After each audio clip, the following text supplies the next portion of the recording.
everyone, and welcome to I Never Knew But My Dog Did podcast.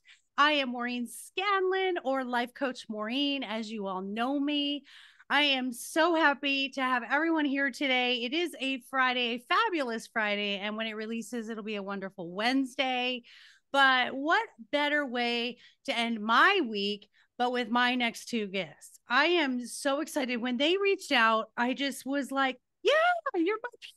Like we've been there, we've done that. We were talking offline, and I said, you know what? We got to be experts because of what we have been through. And so their story is very similar to mine. We have a passion for relationships and couples and how to really find that true love by loving yourself first. And can't wait to introduce you to them. This is Mark and Lynetta. And Mark and Lynetta both have backgrounds with family trauma, including violent dads with sexually weird behavior from both parents. And they were seeking answers in their Western religions, Jehovah's Witness and Orthodox Judaism. And both of them had many unfulfilling relationships, as a lot of us have. Eventually, they both left their religions and discovered their own spirituality. They left their previous relationships and communities and created the best love relationship ever. They healed their traumas and learned the best tools to support others to do the same. And they are nomads, and they enjoy a joyous life traveling in their RV, which is like a lot of our dream to do, and just go see the world and have fun. And they spend as much time in nature as possible, especially forests and mountains when it's warm out. So welcome, my friends, Mark and Lynetta. Thank you, Maureen. Thank you, Maureen, so much for having us. I'm really high energy. Have you noticed that? Yeah, we love that. Yes, you're bubbly. You're not allowed to be low energy here, because I'm going to just grab you and get that out of you. I have to say, the one thing that I read in the little questionnaire that I send out to get to know my guests, and I don't always read this line or this question, but this is the thing that hit me the most, where I said, we are in alignment and we are synchronized.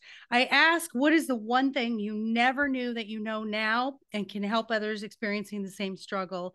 And your answer is, we both never knew we could be totally loved for who we are instead of what we can offer others. I absolutely love that. So in the spirit of I never knew, we talk about your stories and we talk about where you came from. So we're going to start with Lynetta. Tell me everything from, and it can be from childhood on up. We've got all the time in the world. So let me know what's going on with your story and what brought you to be where you are today. Well, I didn't know when I was younger that our family was different. I thought that all families were the way our family was. And I struggled through it because I really didn't have a voice. I was to be seen and not heard. I heard that a lot. Did you hear that when you were younger? Oh, yeah. Yeah. And I wanted to be in on the adult conversations, but when I heard to be seen and not heard, I got that my voice doesn't matter, and that I better, if I want to be with people, I better be quiet and listen, and I learned how to kind of make myself invisible and small.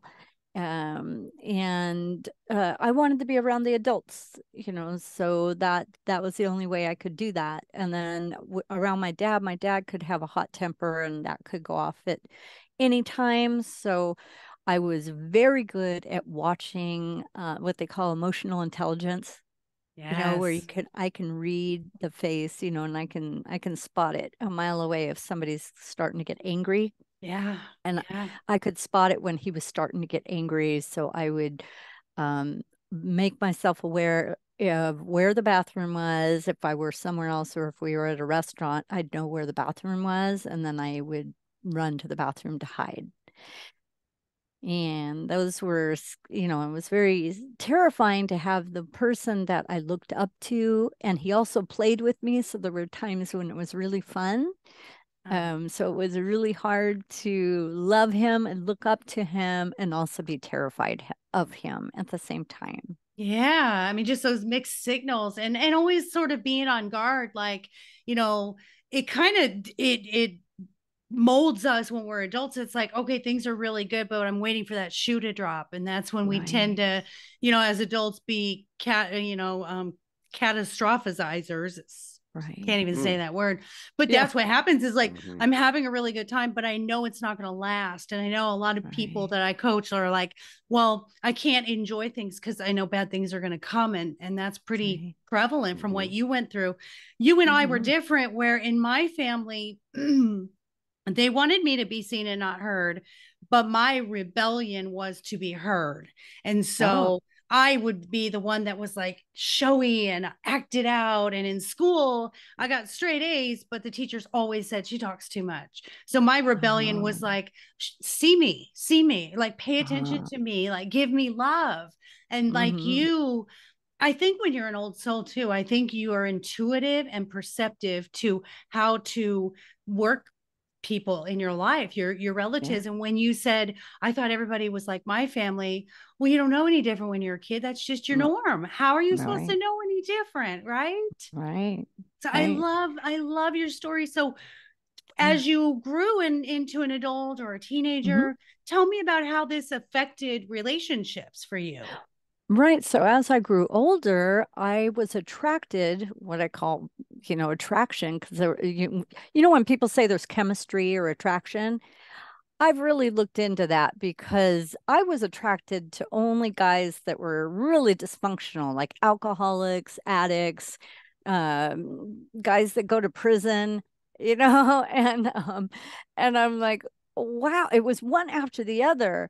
And that attraction I had, now I know that attraction comes from wanting to have the patterns of my family and replay those out again. And in a way, trying to resolve it through this new person, thinking that I can fix this. I can make this better. If I'm good, if I'm a really good girlfriend or wife, then he will change. I had Right? never, you just like knocked me over with a feather. I had never thought of that at all in my own, because I did the same thing. I was with narcissists. I married an alcoholic and he was a drug Mm-hmm. addict. I was 18 when I got married. What did I know? Yeah. Domestic violence, sexual abuse, all of it. And I had heard a TED talk of a psychologist who said, we seek the suffering we know.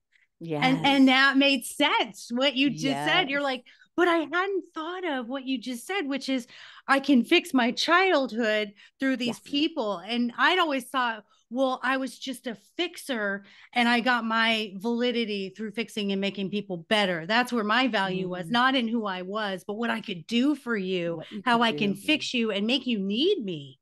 So, Yes.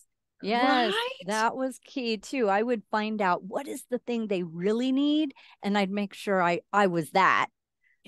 And Yes. then they'll stick around, right? No. Right. Which is No. weird because we were really the antithesis of a narcissist, because narcissists figure out what they can do to make you do things for them. And it's Right. odd when you're a codependent where you're like, I've got to figure out what I can do to make them love me. Yes. Right. Yes. Oh Yes. my gosh, I love that. So Yeah. I'm gonna move to Mark Yeah. and we're gonna go Yeah, between the two of you, but I knew it. absolutely. Did I not tell you we were aligned? I knew We are it. so aligned. We are. All right, Mark. So you're up on the hot seat here. So tell me about your background and what was interesting and different for you in your growing up and your family dynamic.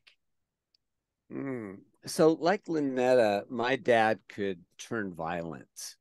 And, Lynetta, to a large extent, has had a see me desire. And she actually likes to be showy at times and dress up, even dramatic. In fact, she's thinking of taking some drama classes, not that she needs it. I get it. I get it. I'm like, more of this, honey? Really?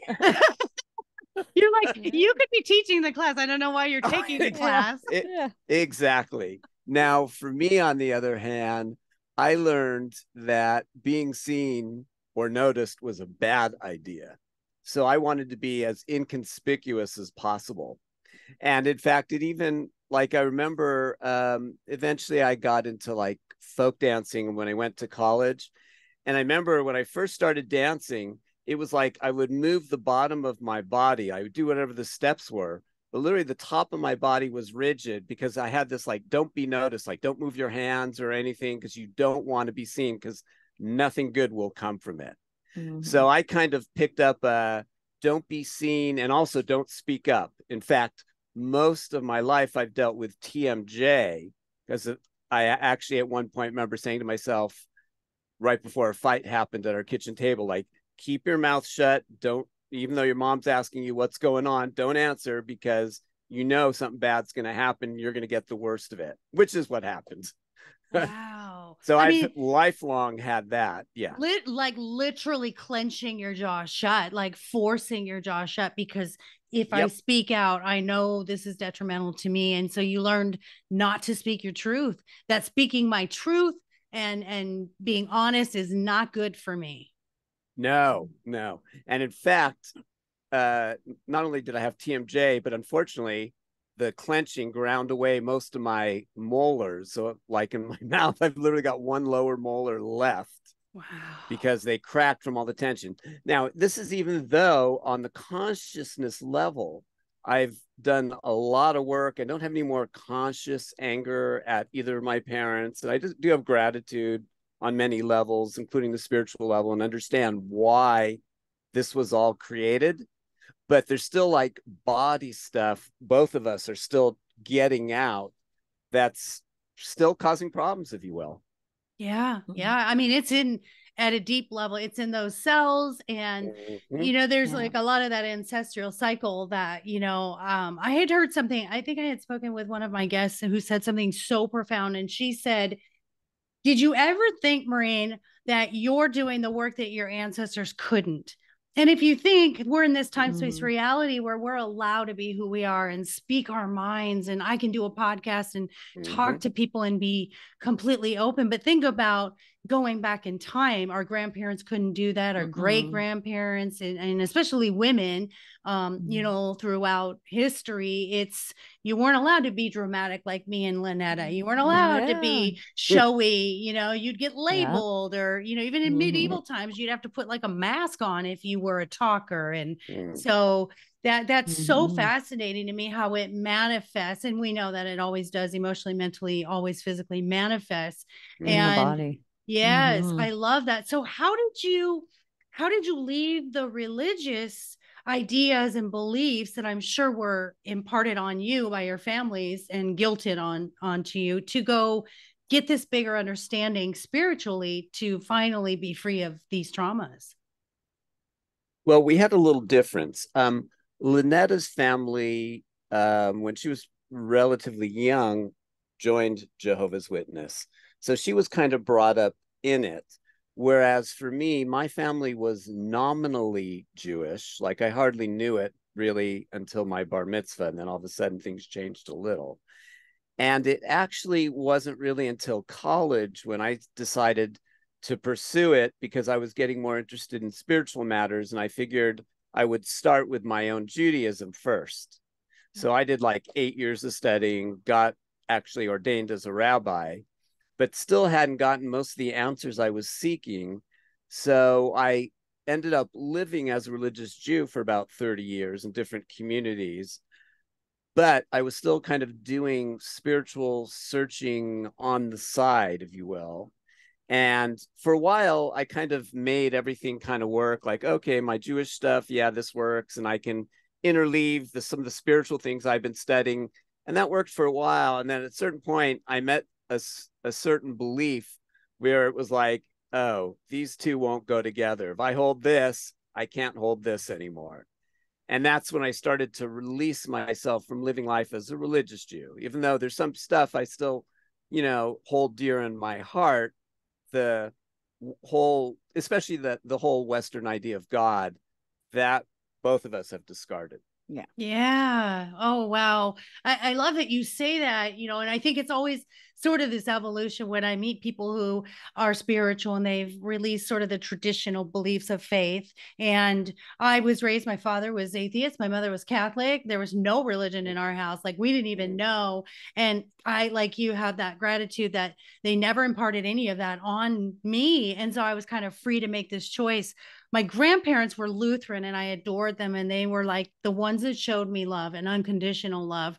And so I was like, oh, well, this must be love. So Christianity came a big part of my life until, just like you, I went, wait a minute, there's this thing, this extra piece over here, and it's not fitting with this. And I feel like everyone reaches that point, at a certain time in their, or at a specific time, and some never do. Some just are where they are, and they stay in that belief and it works for them. And I feel like if it works for you, anything you believe in is great. If that works for you and it's giving you the best life possible. Yeah. So what were your relationships like, Mark? What brought you to Lynetta and the things that you've discovered together? And I can't wait to hear your story of how you met and just kind of had this aha moment, like, oh, we get each other. Like I can see it in your face. I just, twin flames, 1,000,000%. We've known each other 100 lifetimes. I could just, I see it because you look this at is each other. true. Yeah, you look at each other like my husband and I do. It's just like, I get you. I don't have to say it. I just, I get 100% you. true. Yeah. So how did you get brought to this point where you and Lynetta met? Well, both of us had previously been married and had several long-term relationships, either before or after that. And neither of us had really found everything we really wanted. And in fact, I'd say the most important thing we wanted was somebody who was really on the spiritual path, who was doing their inner work. That was probably the most important to both of us, and why we both left previous relationships. And in fact, I remember when I had a previous relationship that was ending, I looked myself in the mirror and I actually said, you're a great catch. I literally pointed at myself. And I said, if it's not this one, it's going to be somebody better. And the one I'm going to have is going to be both loving and powerful. Now, I had loving, but what I really meant by powerful was somebody who was totally willing to do their inner work, to look at everything, not do any finger pointing, and own all the inside stuff as their own, and then be willing to address it. And certainly willing to support each other. And I honestly, when I made that declaration, I didn't know what that would look like, but I just decided that's what I was going to have. And there was another relationship I had before I met Lynetta, and it was nice, but it wasn't on this level. And in fact, I was planning on staying with this woman. I was with her for about 1.5 years, and it was a lovely relationship. But then my intuition started telling me that I had to break up with her, even though I had no reason I could think of. It was a lovely relationship. There was nothing wrong. We got along great. We had a good time together. But I had this nagging thing in the back of my head that just kept saying, no, you can't stay with her. And then finally, at one point, I woke up and there were literally tears in my eyes because I realized I needed to break up. And I told her we needed to stop seeing each other. And I didn't know why. And she's like, is there something we can work on? And I told her I'd be lying if I knew why. We just have to stop. And I hated it because it was just lovely all the way around. And I was kind of a madman for a couple months after that. I was kind of really kicking myself. Why did you do that? There was nothing wrong. She was lovely, everything. Yeah. And then 2 months later, I met Lynetta. And then I understood why I had to break up. Yeah. Yeah. It's hard to put into words. It's like you just know. And it's heartbreaking to say that to someone And especially coming from backgrounds where we've had these dysfunctional relationships, and then you have one that doesn't have this apparent problem, right? Right. You're like, I look like a jerk for doing this, and I can't tell you why. I know. I felt terrible. Yeah. I couldn't even say, hey, it's because you're blah, blah, blah, or I'm whatever. I had nothing to say. I know, it goes back to that. It's not you, it's me. And there's nothing I can say. And I know when I finally was healthy and I finally had to get to a point, and I talk on, my whole brand is about how the dogs taught me unconditional love. And I realized I didn't unconditionally love myself. And I remember finally learning to be my own best friend and saying, being able to go on a date and sit in front of someone thinking I am the best thing since sliced bread. Do you know what a privilege it is to sit across from me? When I came from this hurt little girl who was like, are you going to love me? What can I do to make you love me? It's, insane. But I love the honesty, but it's something in us that just says, you know what you need. You just don't know it yet. You just haven't found it yet. And it's hard. So Lynetta, when you guys coach clients that come to you and they say, I need to find my love. I need to find this person. I need to in my coaching, I say you have to attract it. I say you don't go out looking for it. So to attract it, be your best self, be at the highest vibration and healing and level and self-love you can. What do you tell couples, and what is like the first step? If I came to you, my younger self, and I'm like, Lynetta, I don't understand. I just, God, I always say, you get the same person with a different face until you heal that. So if I come to Lynetta and say, I just keep getting the same person with a different face, I just don't know what I'm doing wrong. What do you guys start with? What does your program and your coaching look like? How do you start helping people? Well, we have 4 steps that we take people through, and identifying first what is in the way is one of the very first steps. So for me, and really, I think we, from our own experience, we found out what that means is to find out that the person that I've always been looking for has been just a repeat pattern over and over again of my family dynamic, and becoming aware of that, and then choosing to listen to that wounded self and embrace and acknowledge, yes, I know that you were really trying so hard to be loved by your parents, or loved by this relationship and loved by this one. But I'm the one I'm gonna be your parent. I'm your mom. I'm your dad to your inner child. And you give your younger self that love, that deep love. And then, acknowledgments are so powerful. We find that almost anything that we call a block, that's blocking you from attracting your beloved, is really something that needs to be seen, heard, and embraced. And once it's heard and acknowledged, and you reparent yourself in that way and become your own lover, your own beloved, the one that you're seeking is seeking you. Have you ever heard that? Like, yes, whatever you're seeking is seeking you. Well, that's acknowledging, like when Mark came to the point where he looked in the mirror and said, "You're a great catch." That was him getting his own greatness and seeing, and like you said, what a privilege it is to sit across from you. You got your own greatness. And that's one of the most important things, is for us to get how amazing we are, and what a privilege it would be for that other person to be with us. And so that's, I love the reparent yourself. That just hit me.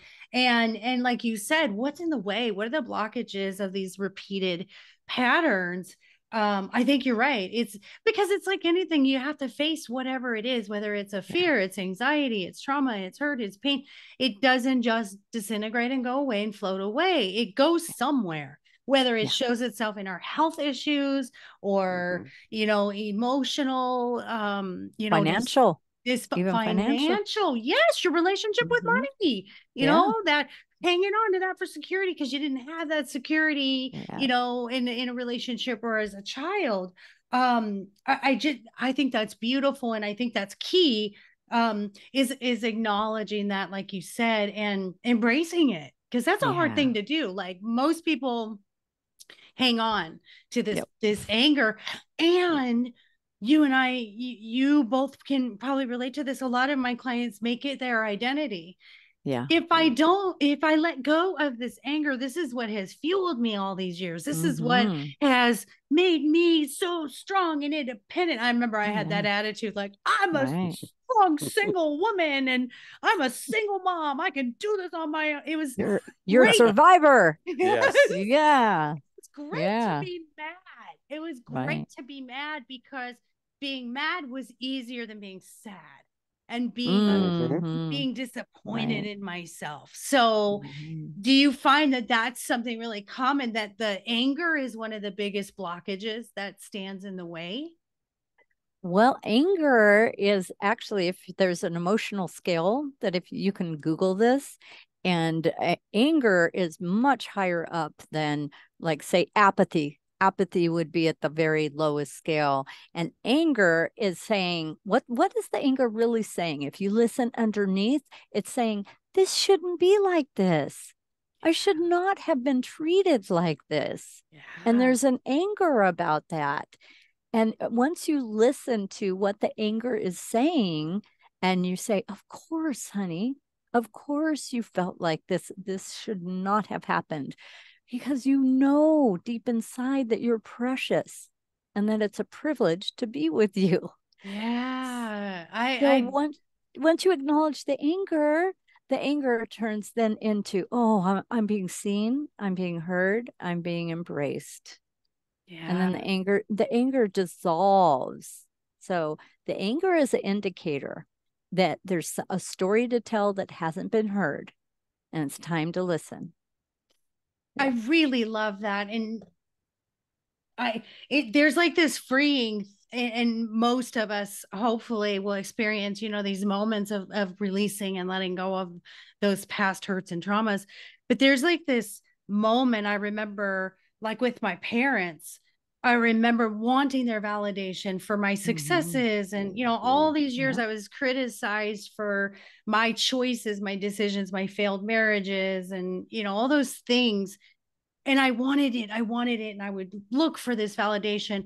And I remember there was a moment that just hit me. I was just talking to my parents, and in my mind, I heard, they're oblivious.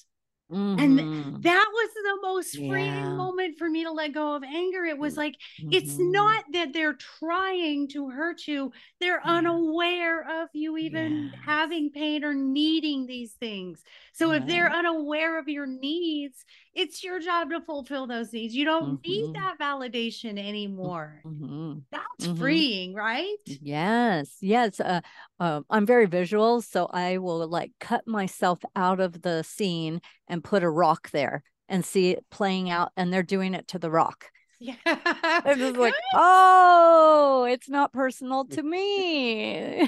That's a really good dissociation method right there.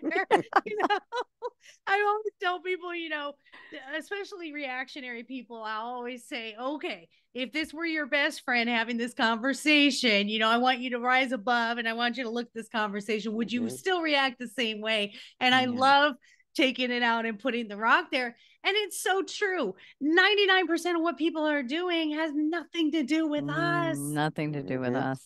It's all what they've been through and what they're still going through in their own healing. So Mark wrote a book, and we're going to address both of you. You both wrote just a fantastic book that I cannot wait to hear. So Mark, we're going to address yours first, 3 Doors to the Soul. Tell us about your book, how you came up with the idea, and what it's all about. So the book was really my spiritual search. And I'd say it probably started back, it was either college or mid-high school, when I used to read Reader's Digest, and there was a section in there, they would do a condensed book every month. And there was one in there Life After Life from Dr. Raymond Moody.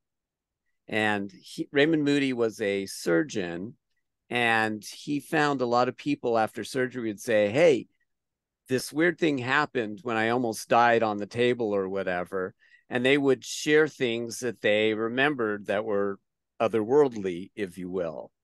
And he kind of didn't know what to do with it for a while. And then he started studying, and he started to believe that they were having, what came to be called near-death experiences, and were experiencing something beyond the purely physical realm.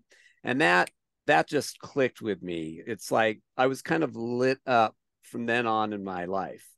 So I kind of so I really wanted to know more. And in college, I started getting more interested in my Judaism. So I started looking there to see if I could I really wanted to get like the big picture, like really, what's it all about? Who are we? Why are we here? Is there a God? What's this God like? What's the world about? All of this. Do we have a purpose, a task, et cetera, et cetera? And so that's why I went to rabbinical school.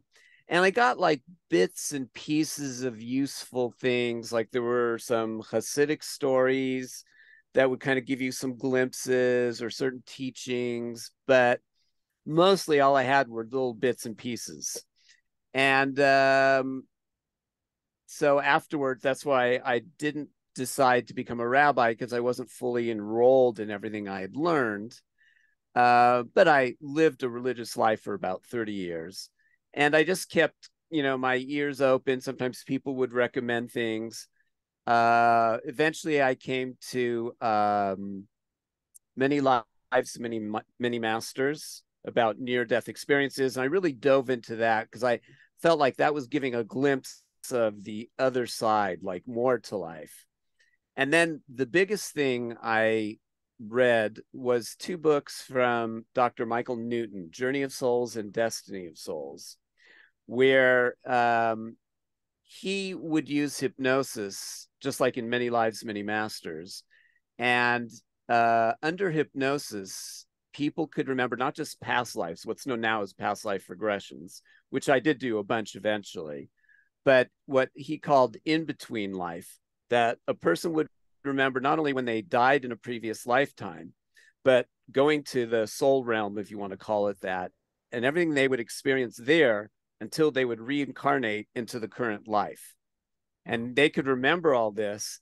And he was just, recording all his sessions. And eventually he wrote 2 books, kind of like a part 1 and part 2, where he constructs everything about this world, the soul realm, what we're doing here, how we choose a lot of what happens to us here.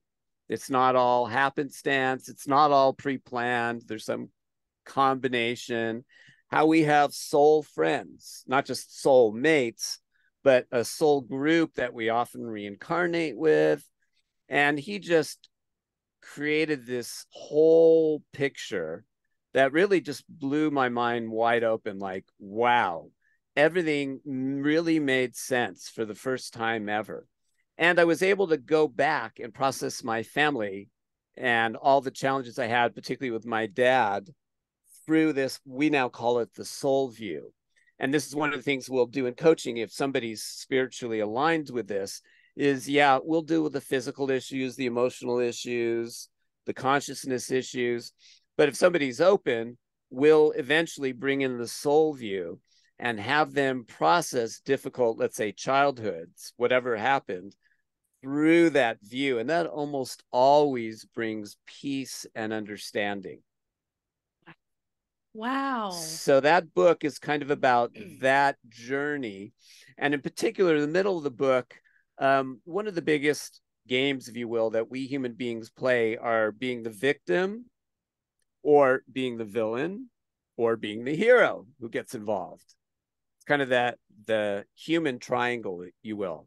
So I deal with a few chapters on each of these dynamics and how this connects with the soul view of life. Wow. Is that the 3 doors? The victim, That's the the 3 villain, and doors the to hero? the soul. Yeah. Ooh, I love that. I really love that. And I do believe that. I believe that we have soul family, and we just have Mhm. it's just those people that you meet randomly and you're like, hold on, I know you. I don't know how I know you, but I know you. And like, I totally get you. We've been down this road before, and it's so comfortable, and we can choose what role you're going to play in each life with me. And I completely believe all of that. And I love that, because that is so true. In each life, you may do something different, and I think we choose. I think we have free will, but I think we ultimately have a desire to learn something in each life. We're working on evolution of our soul, right? To reach the highest level and understanding spiritually. And it is hard for our human brains to wrap around this. And I've been around people or talked to people who are still in that religious mindset, and they're like, I rebuke what you're saying, and I do not believe in anything. And that's okay. I'm okay with that. But I having been at that point and now having more understanding, I'm also a medium. I'm a spirit guide medium. So I've done readings for people and given knowledge that I had absolutely zero way of knowing these things about people's soul family and their spirit teams. And so for me, I have the proof. It's hard to explain to someone if they don't have the proof. We're sort of I'll believe it when I see it. Humans are just, I need the proof. We're very scientific, 3-dimensional. So I think that's absolutely fabulous. So a journey through religion, science, and spirituality to reveal our soul's true purpose. I have to tell you something really odd. I had to stop for a second. My dog, and my dogs are everything to me. My dog passed away right this year before Christmas. So it was about 3 months ago. And my little Chihuahua was very attached to my Aussie, and he was 11 years old when he passed. And we had him cremated, and we just moved to this house, and I have this little meditation altar over here, and I have his ashes in his little paw. The entire time we've lived here, she has never gone over there. And as we were just talking, she went over there and got up on her hind legs and was like trying to get to where his ashes are. It just it just blew me away. I'm like, it caught my eye, and I'm like, the timing. So I feel like that's like a combination of all of us here in this moment. But thanks for indulging me on that. But I really love that you're bringing it all together in those 3 doors: religion, science, and spirituality, to help us understand. And the victim, villain, and hero is, I think you're right. And I've never thought of it being sort of, forgive me, simplified in that way, because it really is a good way of categorizing where we are in whatever path that we're in. And I think sometimes we are partially a victim in our story in a life, and then we can go to being a hero in our lives. And so we can kind of ebb and flow, right, in our lives. So I love that. So guys, you guys have to get that book, listeners. It's by Rabbi Mark Seidler and Lynetta Avery, and it's called 3 Doors to the Soul. And Lynetta also has this is neat, the 5 steps that we were talking about earlier, that she was talking about, transcending trauma, summoning love, and invoking your power. And it's called Do the Work. So tell us about that. You have a program that people can sign up for? Yeah, there's an app that goes along with the book, so we can actually work through the book together. There's videos there and some PDFs, and it'll help you to do the exercises that are in the book, because every chapter is broken down to sharing a little bit of the trauma that I experienced, the impact it had on the rest of my life, how I did the transformation work on that aspect, on that trauma story, and then the bliss that I live now, and then tools for the reader to I walk them through the process of how to use the tool that I used to transform that Yes. particular thing. So there's 13 chapters and all of it is in that format. And just writing it was transformational to use that process. I've been trying to write this story for 20 years, and I would just start rambling and going on and on. I'm like, where is this going? I'm getting tired of hearing this story. And once I found this formula, I was like, oh, I'll just share a little section of the trauma and then the impact and the transformation piece, then the bliss I live now. So you can see the freedom that you get when you do the work and you transform and transcend. Then you get this amazing experience of bliss, expansion, joy, more love in your life. It's just the freedom. It's worth the work. It's like it's so worth doing it. So, and then the tools to give the reader is like, I like books that I can take home with me and get something that'll help me in my life, something practical, so that's why the book is set up in this way, so the reader can really use it in their own life, like a workbook. Yeah. Yeah. It's practical. And then it's also therapeutic for you as well. Cause I think it's always cathartic to share our story. And as Mark said earlier, I have so much gratitude for all that I have gone through. And I always tell everyone, when you have that gratitude for all the stuff that seems so bad, then you've healed. And I think that for me is the bottom line. When I got to a point of no longer caring about anyone else's thoughts or feelings about my life, I knew I'd reached that point of loving unconditionally, finally, myself.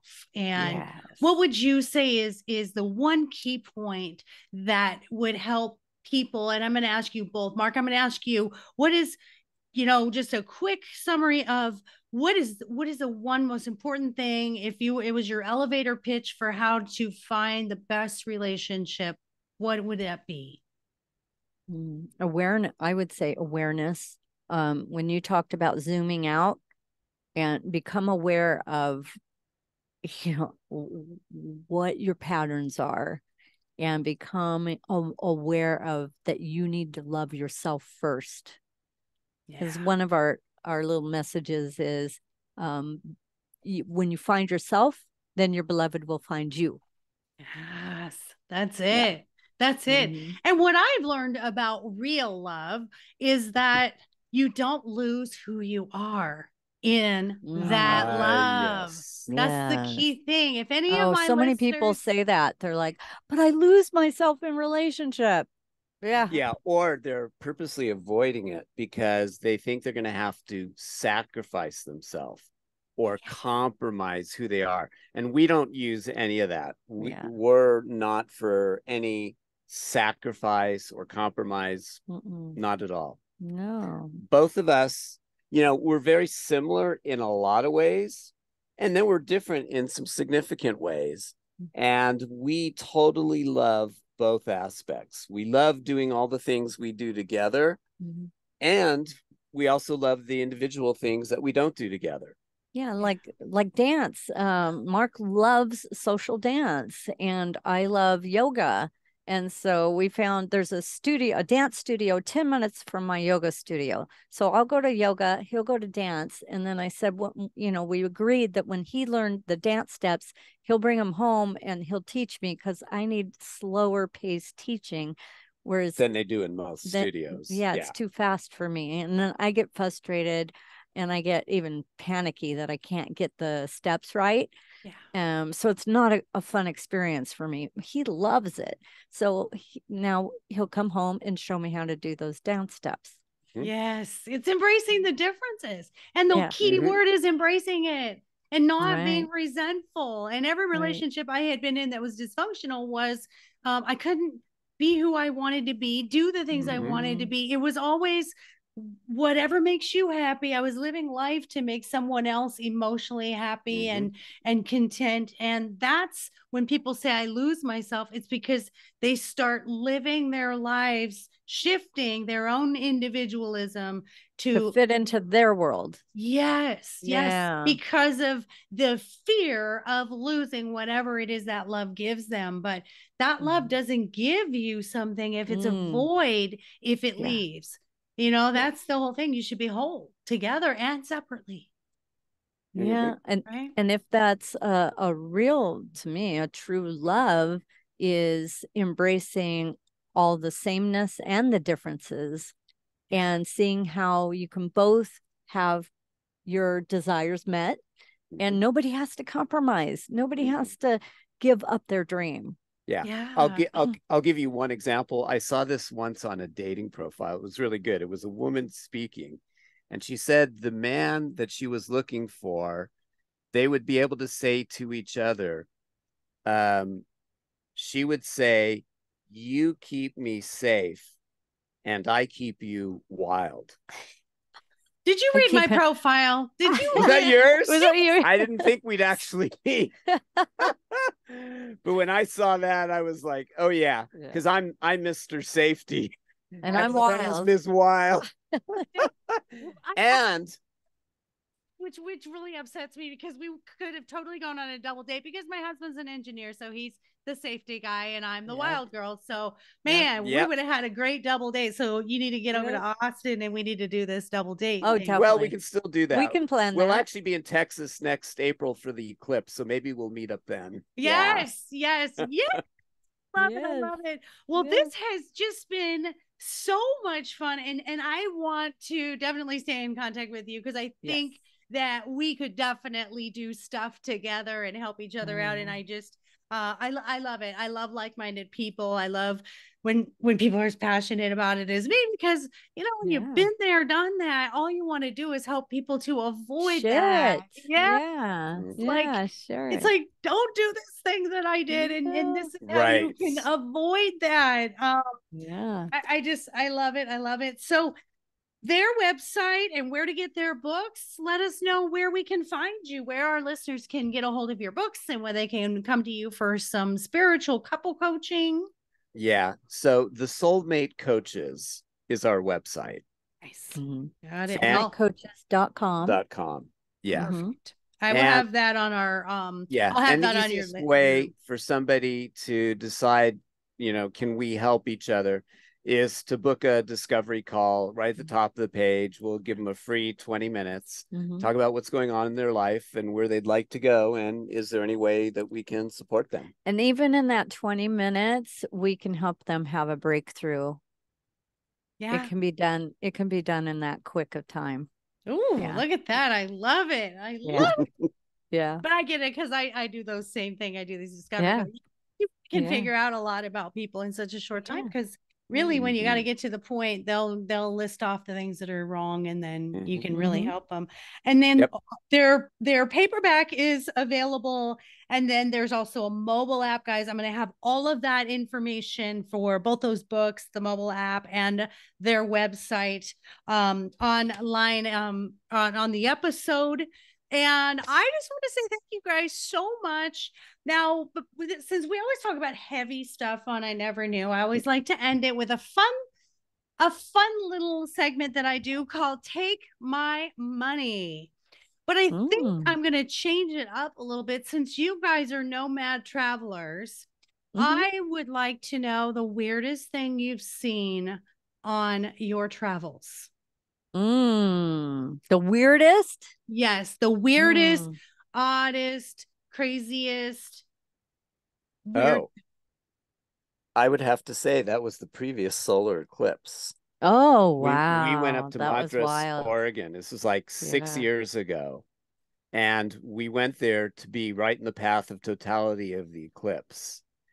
And have you ever been in a solar eclipse? A full? When I was in grade school, I remember we had a full solar eclipse.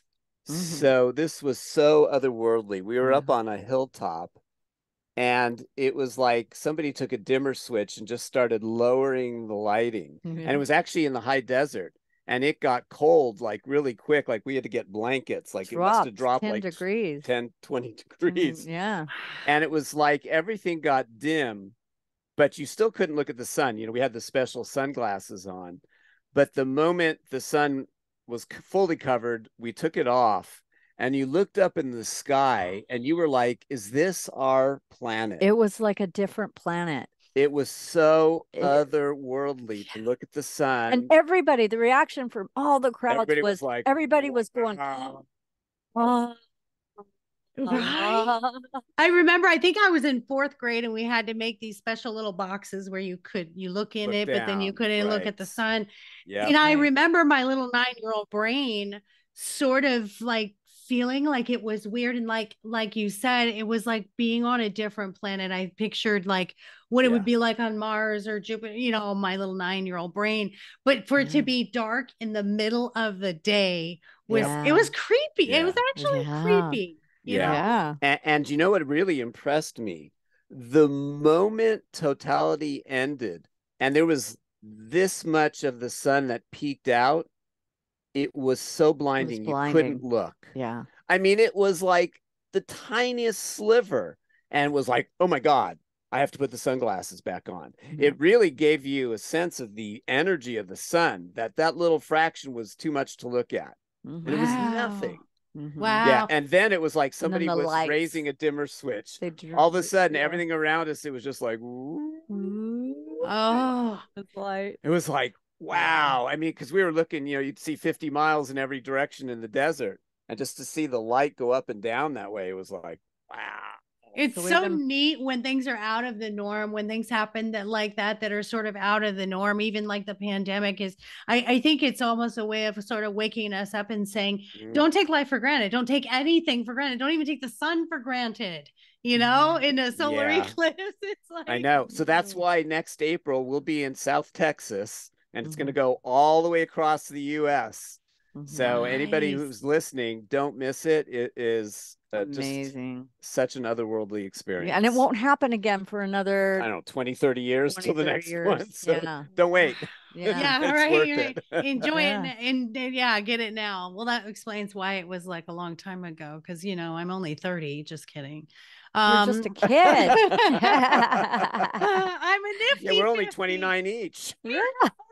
What do they say? 29 with so many years of experience. That's fantastic. And I wish you guys lots of safety and fun on your adventures. And I love that you're just embracing life and living it to the fullest. And everyone who's looking for love, you find that love for yourself, and then you attract that perfect person for you. And it's amazing how it comes to you, and you stop the search and it finds you. And I'm living testament, and so is Mark and Lynetta. So thank you both so much. This was so much fun. What a way to end my week. I'm so Maureen, thrilled. you have been absolutely phenomenal. We are so glad to be with you and be on your show. Thank you. So virtual hug. Virtual hug. And we'll connect. Maybe do that double date when we're in Austin. You better believe it. There. We have like a museum, the Weird Museum. So I'll take you to the Weird Museum. And I live in front of a nature preserve, so my backyard is just all nature, and you love nature. So nature. Beautiful. You guys come and stay with us and be our guests, and we'll just have a wonderful time. So sweet. Love you mucho. Thank you so much. I'm so grateful to the universe for aligning us. So guys, that week for this episode, and you know where to find me. I also do relationship coaching, dating coaching, self-esteem, and self-confidence coaching. I'm at lifecoachmaureen.com.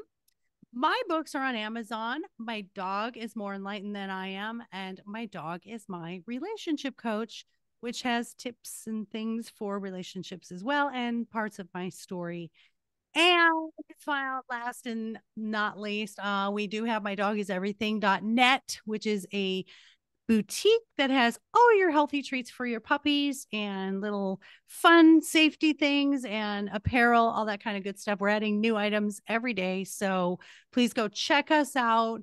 Thank you all for being here. I love you all. I hope you enjoyed Mark and Lynetta as much as I did. For any comments, anyone who wants to be a guest, or you want to get a hold of Mark and Lynetta through me, you can do that as well. So just go to my life coach Maureen page and there's comments, and I'd be happy to address every single comment we get.